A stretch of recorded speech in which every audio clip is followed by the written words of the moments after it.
If you have ever been to Arlington Cemetery, then the term Gardens of Stone seems wholly appropriate. Row upon row of soldiers laid to rest. We hope we do it justice.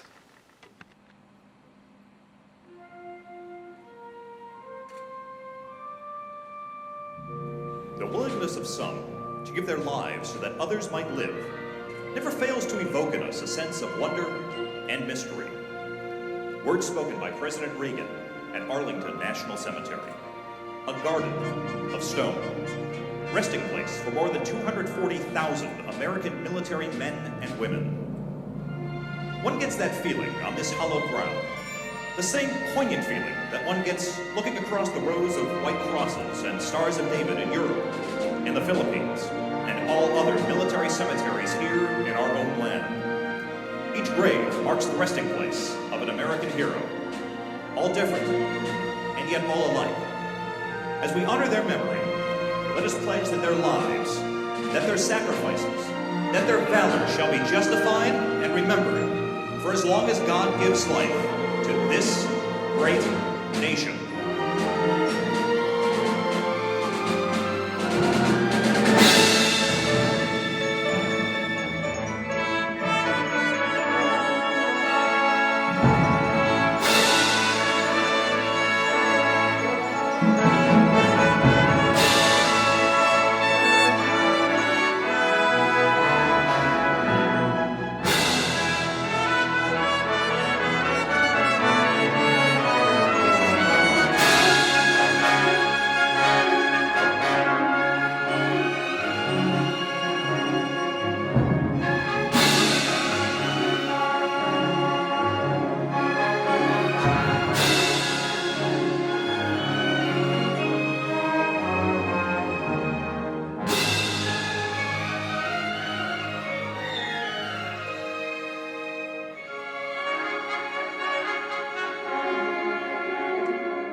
General Eisenhower spoke these words to our troops before the World War II invasion of Normandy. The eyes of the world are upon you. The hopes and prayers of liberty-loving people everywhere march with you.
Abraham Lincoln's words at the dedication of Gettysburg, another garden of stone, are as poignant today, and indeed as powerful, as they were in 1863.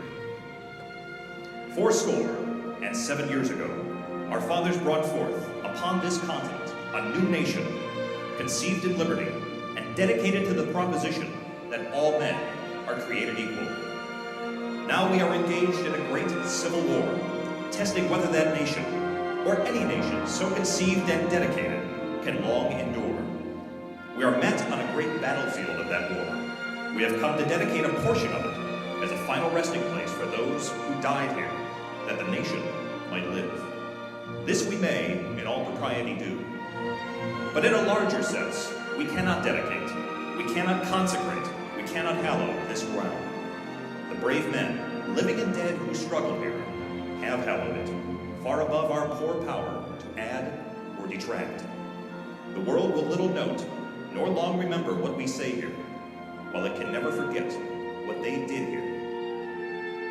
It is rather for us, the living, we here be dedicated to the great task remaining before us, and from these honored dead, we take increased devotion to that cause for which they here gave the last full measure of devotion, that we here highly resolve that these dead shall not have died in vain, that this nation shall have a new birth of freedom, and that government of the people, by the people, for the people, shall not perish from the earth.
Let us pledge that their lives, that their sacrifices, that their valor shall be justified and remembered for as long as God gives life to this great nation.